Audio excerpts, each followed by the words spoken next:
Have you ever looked at a tiny Chihuahua and then a majestic Great Dane and wondered, how can these two possibly be the same species? The story of the dog is one of the most incredible evolutionary tales on our planet, a journey spanning tens of thousands of years, all starting with a single, formidable ancestor, the wolf. Our story begins in the Ice Age, somewhere between 15,000 and 40,000 years ago. Bands of human hunter-gatherers roamed the land, and so did packs of gray wolves. The exact moment our paths first intertwined is lost to history, but the most accepted theory is a process of self-domestication. It wasn't humans dragging wolf pups back to their caves. Instead, the boldest, most curious, and least fearful wolves likely started lingering around human campsites, scavenging on leftover scraps. These were the proto-dogs. Over generations, the wolves that were less aggressive and more tolerant of humans had a survival advantage. They got more food and were less likely to be driven off or killed. This created a feedback loop. Humans, in turn, began to see the value in these canine companions. They acted as natural alarm systems, warning of approaching predators or rival tribes. They helped track and corner prey on hunts. This wasn't a master and pet relationship yet. It was a powerful mutualistic alliance. This slow, natural selection began to change them. Their bodies and brains started to transform. Skulls became slightly smaller, snouts shorter, and teeth less formidable. Scientists believe their adrenal glands, which produce stress hormones, also shrank. This made them less flighty and more social, the very traits that make dogs such wonderful companions today. Even their coats started to show variation, a sign that the strict survival pressures of the wild were easing. This was the dawn of the dog, the very first domesticated animal. For thousands of years, these early dogs were not distinct breeds as we know them. They were more like land races, groups of dogs adapted to a specific environment and purpose. Dogs in the Arctic developed thick coats and a strong pulling instinct, becoming the ancestors of Siberian Huskies and Alaskan Malamutes. In the deserts of the Middle East, swift, slender dogs with incredible stamina emerged to chase down gazelles, giving rise to sighthounds like the Saluki and Greyhound. These are what we call ancient breeds, lineages that can be traced back thousands of years. They were shaped primarily by their function and their geography, not by human whimsy. You can still see that ancient wolf-like appearance in breeds like the Basenji or the Shiba Inu. They were working partners, each uniquely suited to the task at hand. Then, everything changed. Fast forward to the 19th century, specifically Victorian England. This was an era of immense social change, scientific curiosity, and a booming middle class with leisure time and disposable income.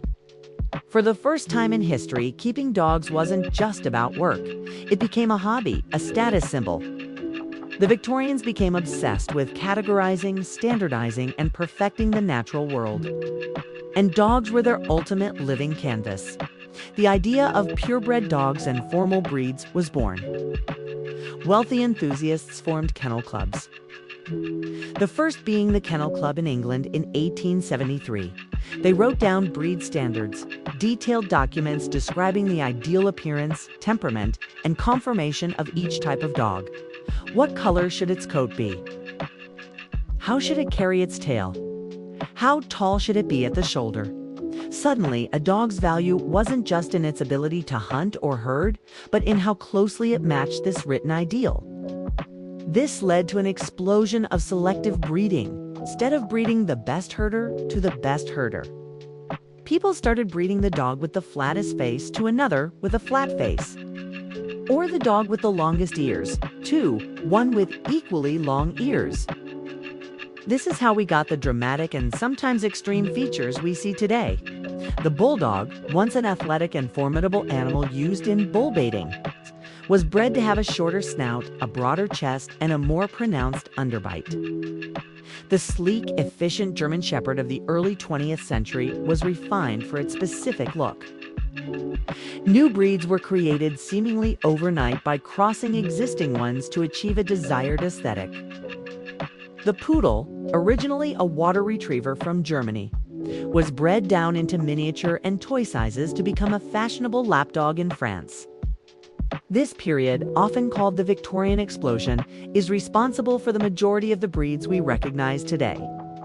It was a frenzy of creation driven by competition in the newly popular dog shows.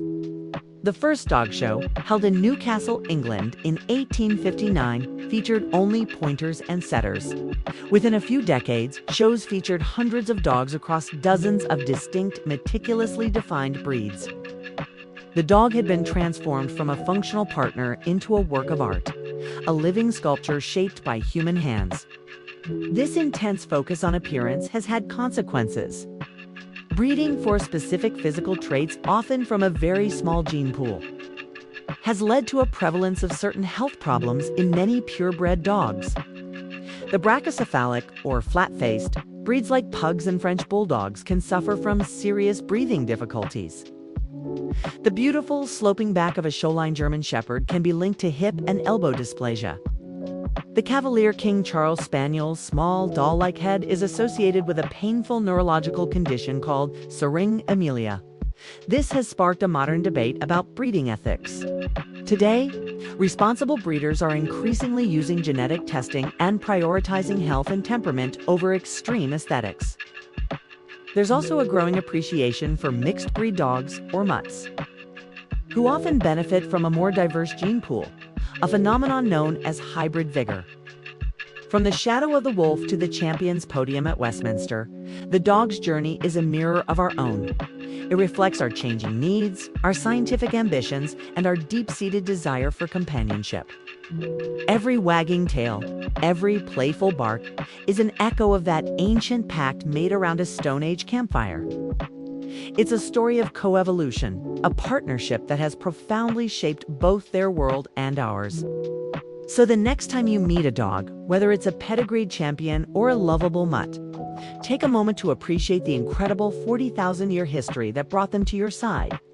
Thank you for watching. If you found this journey as fascinating as we did, don't forget to like this video, subscribe to Canine Secrets. See you next time.